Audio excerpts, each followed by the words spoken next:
Olá pessoal, tudo bem? Eu tô gravando esse vídeo porque algumas pessoas me enviaram umas perguntas com algumas dúvidas, é, e aí eu achei mais fácil gravar um vídeo para explicar melhor para vocês. As dúvidas foram principalmente sobre segunda camada, então eu fiz aqui algumas imagens. Essa primeira camada já tá seca, de todas essas imagens, na verdade, e a gente vai trabalhar uma segunda camada em cima delas. Quando a camada de baixo está seca, a gente consegue controlar totalmente a pincelada onde a água vai e a gente tem as bordas que ficam marcadas.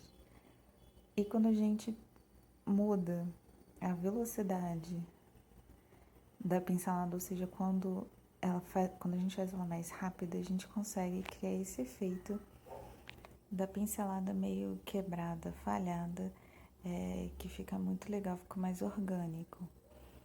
Agora, quando a gente vai trabalhar com papel úmido, e é aquela história, papel de algodão permite você molhar novamente após seco, sempre após seco, então eu posso molhar essa camada, e aí quando eu vou passar a tinta, diferente daquela primeira borda, a borda aqui não vai ficar tão marcada. Dá pra ver como ela tá dissolvida quando ela se encontra com aquela parte úmida que a gente molhou ali. Então, aonde não tá molhado, ela vai ficar marcada. E onde tá molhado, ela vai ficar mais suave.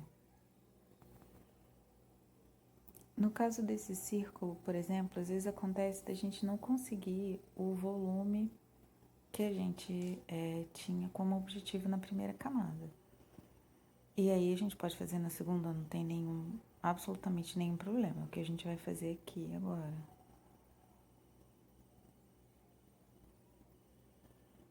Daí eu vou fazer uma tinta aqui um pouco mais, com mais pigmento. E vou gerar um volume aqui nessa área que ficou faltando, que ela tá bem chapada. Então eu vou da parte de baixo, não vou começar pelo meio, vou começar lá de baixo, de uma parte que seria um pouco mais escura. E aí vou limpar o meu pincel na água, sacode ele bem, deixa ele bem limpo, seca ele. O pincel tem que estar úmido só, não encharcado de água, ele tá limpo e úmido. E aí a gente vai vir aqui encostando esse pincel úmido na borda.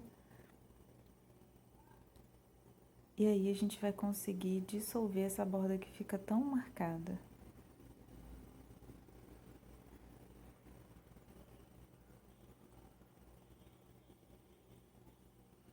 Eu vou colocar um pouquinho mais de pigmento aqui em cima e ele vai gerar uma nova borda mais marcada. Eu vou limpar o meu pincel, vou secar o excesso de água e vou fazer o mesmo procedimento.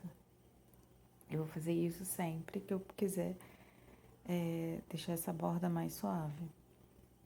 E é importante que o pincel não esteja muito cheio de água, porque senão a água do pincel vai se depositar e ela vai entrando no pigmento e vai formar aquela famosa couve-flor. Dá pra perceber? A água tá entrando, tá empurrando o pigmento, a água tá andando, tá se expandindo, porque ainda tá molhado. E aí tá formando aquela couve-flor ali expulsando o pigmento. Para que isso não aconteça, o pincel tem que estar só úmido, não encharcado de água. Eu vou fazer a mesma coisa ali em cima. Ficou a borda marcada, eu limpo o meu pincel, tiro o excesso de água e encosto na borda que eu quero suavizar.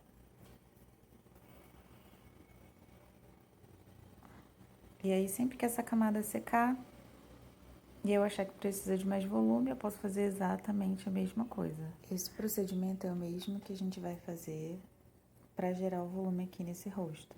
Então, eu vou começar da área mais escura para mais clara. Vou escurecer e vou suavizando essa borda para gerar o volume que faltou. Então, aqui eu vou umedecer primeiro uma área. Quando o pigmento vier aqui, ele vai se dissolver e vai ficar mais suavizado, porque ele vai encontrar uma área úmida. Eu vou sempre do mais escuro pro claro. igual a gente fez ali naquele círculo. Então aqui meu pigmento tá bem escuro. E aí quando ele encontra aqui, ó, a borda já tá suavezinha.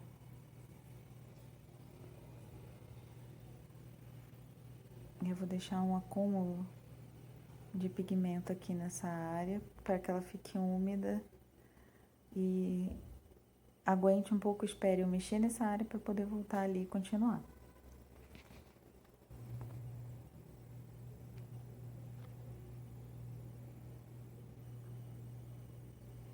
E aí eu limpei o meu pincel na água, tirei o excesso e aí vou suavizando mais ainda as bordas.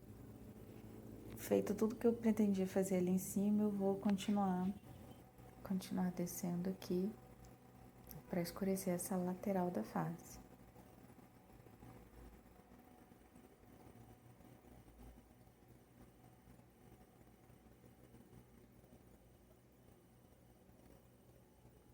Eu não vou até muito próximo lá, porque quando a gente umedece, o pigmento tende a andar um pouquinho.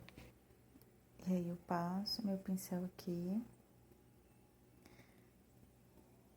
e dá para observar como o pigmento ele anda um pouco, ele vai se expandir. Então por isso que eu não vou com a tinta mais escura até o limite de onde eu preciso gerar o volume, que o próprio pigmento andando ele vai aqui criando um pouco desse degradê. É basicamente o mesmo procedimento que eu vou fazer em todas as outras áreas. Então, eu vou vir com pigmento. E aí, limpo o pincel, seco ele um pouquinho e encostando ele seco e limpo, a gente consegue ir abrindo umas luzes e suavizando as bordas.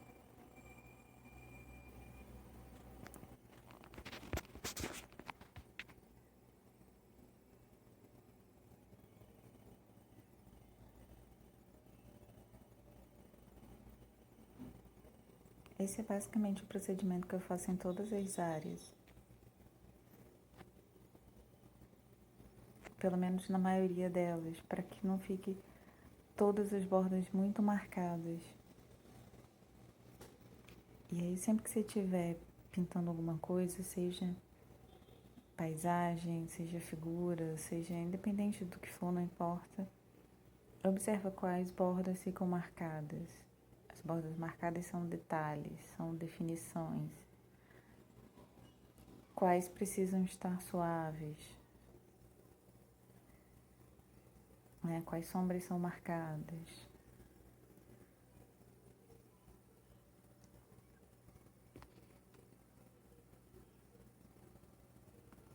Isso é o que vai dando uma sensação maior de realidade, porque nem tudo são arestas muito marcadas e nem tudo são arestas suaves. Então é o equilíbrio que vai dar uma realidade maior.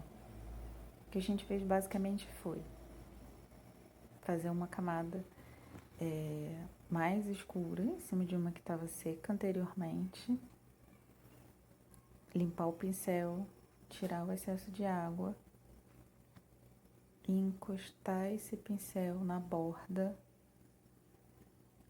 para suavizar essa borda.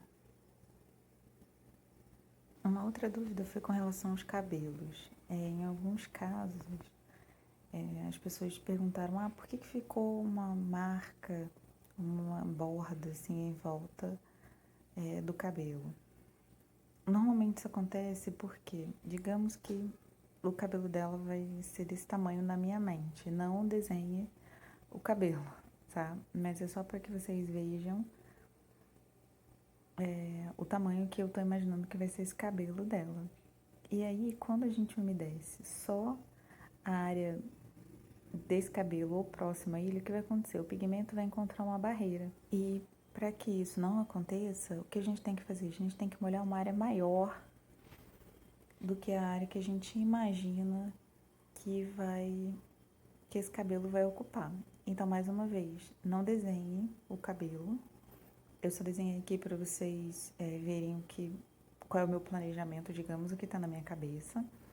Mas não desenhem e molhem uma área muito maior com água só limpa do que vocês acham que o espaço que isso vai ocupar. Então a área tem que ser bem maior para que o pigmento não encontre esse limite, essa barreira e vá formar essa borda. E eu vou começar a pintar de dentro para fora, ou seja, do mais escuro para o mais claro, né? O que está embaixo, em cima a gente tem mais luz, então vai ser mais claro, e embaixo e mais perto onde tem mais sombra, onde vai ficar mais escuro. Então eu vou começar por isso, com pouca água nessa minha mistura, o pigmento vai se expandir menos.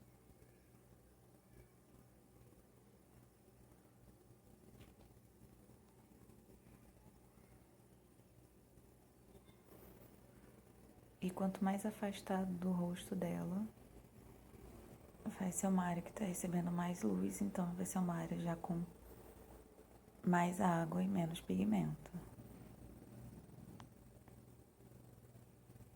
E aí o que basicamente a gente vai fazer é ir controlando a quantidade de pigmento nessa minha mistura e a quantidade de água. Mais distante, mais água, mais o pigmento vai abrir.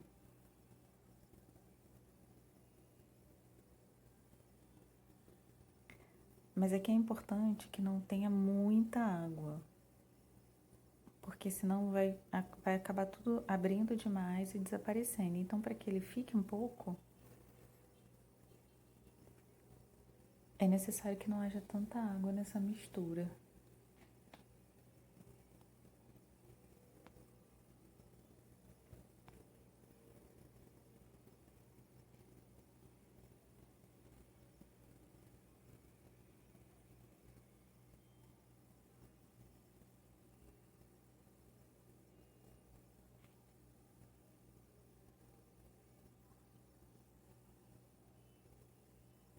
Eu tô aproveitando que o papel ainda tá úmido, bem úmido, para ir fazendo esses volumes.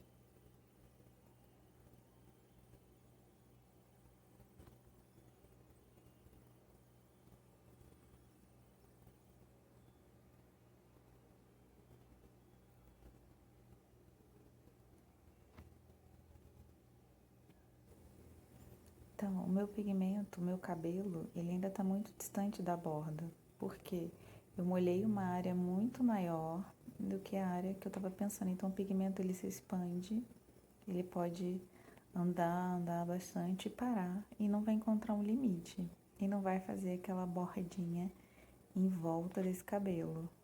É possível perceber como o pigmento, ele vai livremente. Se a minha tinta tivesse vindo até aqui, aí sim ela ia encontrar uma barreira e aí ia formar uma marca bem aqui. Bom, acho que é isso. Acho que foram algumas das principais dúvidas que o pessoal teve. Espero ter ajudado vocês. Um abraço.